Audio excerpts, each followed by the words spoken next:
Assalamualaikum warahmatullahi wabarakatuh. Berjumpa lagi dengan saya.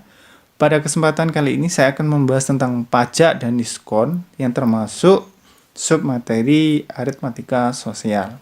Lah, kalau ditanya diskon itu apa? Kalau kalian sering pergi ke supermarket atau katakanlah ke mall, kalian akan menemukan diskon biasanya dijual pada toko yang menjual baju. Diskon itu adalah potongan harga yang diberikan penjual terhadap harga jual suatu barang. Sering kita jumpai di toko atau supermarket bertuliskan diskon 50%, 80%, atau bahkan diskon 60% ditambah 40%. Secara umum, jika diskon itu dimisalkan A%, sedangkan harga jual itu HJ, maka diskon itu A% kali HJ atau harga jual.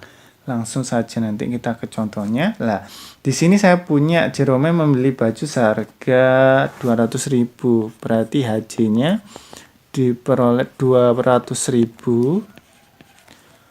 Berapa uang yang harus dibayar? Ternyata Andi. Oh, kok Andi ya? Namanya ini saya ganti, belum saya ganti. Andi. Andi membeli baju seharga 200.000, ternyata Andi mendapatkan potongan harga sebesar 15%, berarti hanya 15%. Berapa uang yang harus dibayarkan Andi setelah mendapatkan diskon? Nah, kalau kita mencari diskon, berarti kan ini persen ya. Berarti diskon itu A persen dikalikan HJ, berarti 15/100 dikalikan 200.000. Nah, tinggal dikalikan 15 kali 200.000 dibagi 100, atau bisa seperti ini. Ini 100 berarti 200-nya 02-nya saya coret karena dibagi 100. 15 kali 2 ketemu 30.000. Lah, uang yang harus dibayar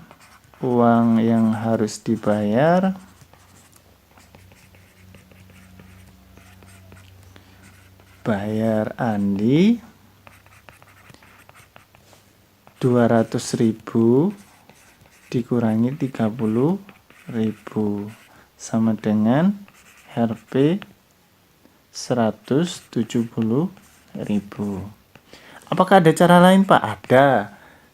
Cara lainnya seperti ini. Nah, kalau di sini diskonnya 15%, ya, diskon 15%, berarti yang harus dia bayar yaitu 85%. Nah, ini cara kedua ya. 85% tinggal dikalikan dengan 200.000, berarti 85% dikalikan 200.000, ya. Berarti 85/100 dikali 200.000 ketemu berapa? Ini 100. 85 dikalikan 2 ketemu 170.000. Ya, hasilnya sama kan? Ya, untuk mencari diskon ada beberapa cara alternatif, bergantung kalian pakai yang mana. Oke. Contoh selanjutnya, lah ini. Pada hari raya, Charles membeli baju dengan harga 200.000. Pada baju tersebut tertulis diskon 20% plus 10%. Maka harga yang dibayar Charles adalah berapa ribu? Nah, kalau di sini sebentar.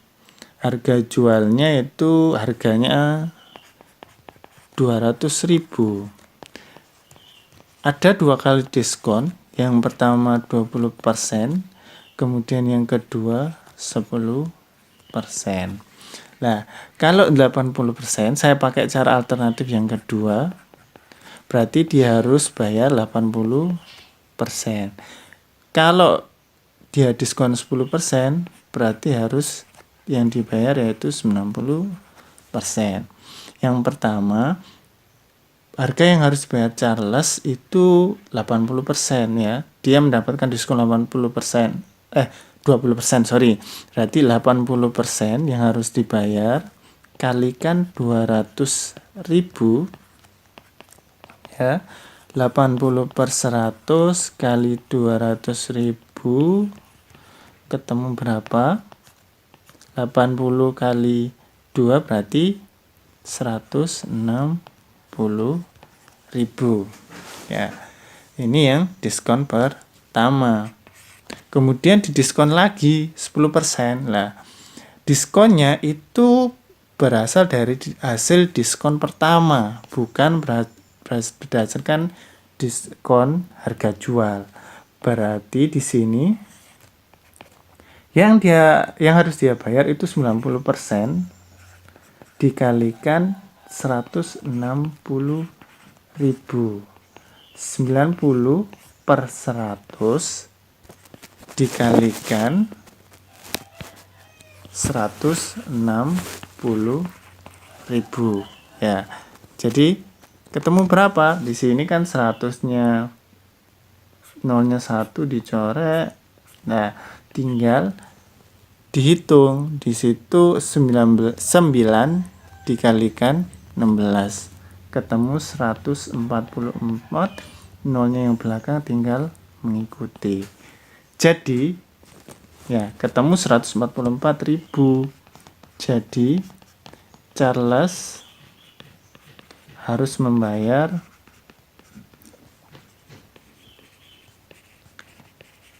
144.000 karena udah terdiskon 20% plus 10%. Seperti itu. Oke. Artinya 20% plus 10% itu bukan 30%, tetapi diskon 2 kali. Setelah didiskon 20%, dia harus diskon 10%. Oke.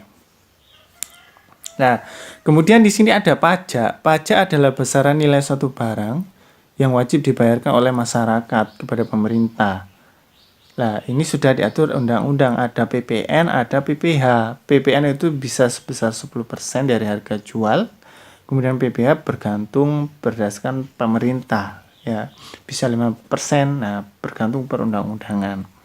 Nah, kalau PPH mengakibatkan penerimaan menjadi berkurang, kalau PPN mengakibatkan harga bayar menjadi bertambah. Nah, yang pertama, Danang membeli laptop seharga 4.500.000 dikenakan pajak 10%. Berapa rupiah Danang harus membayar? Jadi gini, jika yang harus dikeluarkan, uang yang harus dikeluarkan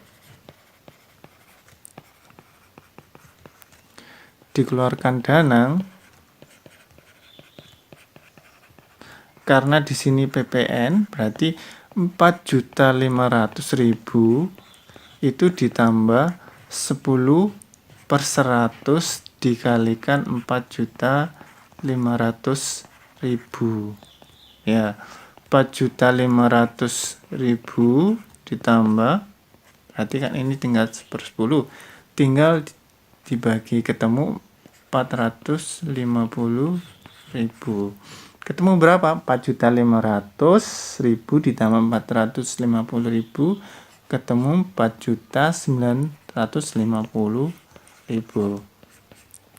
Jadi Danang harus membayar laptop tersebut seharga 4.950.000 karena mendapatkan PPN sebesar 10%.